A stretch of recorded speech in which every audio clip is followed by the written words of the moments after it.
Beralih ke informasi lainnya, pemirsa, kasus gagal ginjal akut misterius pada anak yang meningkat dalam 2 bulan terakhir.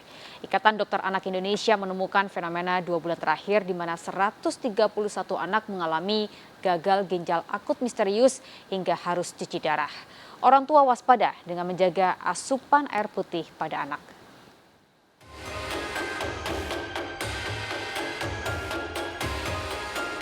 Anda para orang tua pemilik anak kini patut waspada.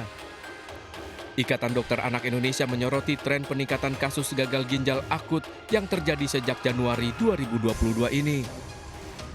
Dalam 2 bulan terakhir, IDAI mencatat terjadi lonjakan kasus gagal ginjal akut misterius yang melanda lebih dari 100 anak Indonesia. IDAI mencatat terdapat 14 provinsi yang sudah melaporkan kasus gagal ginjal akut misterius, diantaranya Jakarta, Jawa Barat, Jawa Tengah, Banten, Bali, sejumlah wilayah di Kalimantan dan Sumatera.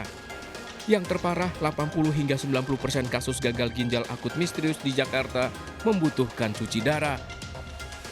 Hingga 10 Oktober, IDAI mencatat terdapat 131 anak yang mengalami gagal ginjal akut misterius dengan mayoritas penderita adalah anak usia di bawah 5 tahun.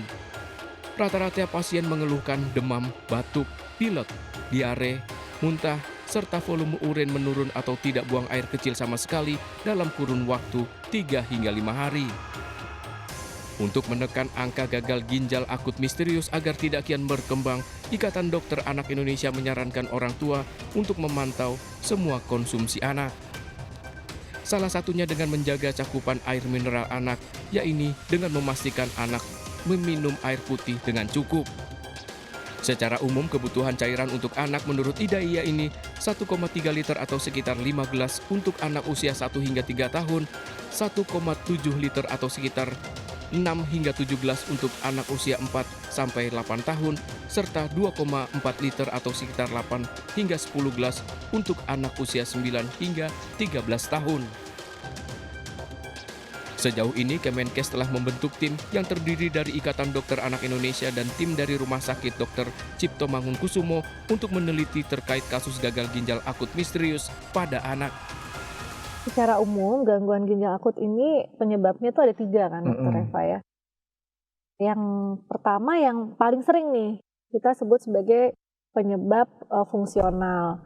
Itu yang tadi saya sebutkan beberapa hal, kayak misalnya dia diare atau anaknya nggak mau minum atau Jadi dia kekurangan demam, cairannya dia kurang itu, cairan ya atau kan. iya. Terus yang kedua misalnya dia ada infeksi di tempat lain, entah dia misalnya DBD. Ikatan Dokter Anak Indonesia menyarankan orang tua untuk tidak khawatir berlebihan namun tetap waspada terkait kasus gagal ginjal akut misterius anak. Tim Liputan iNews melaporkan.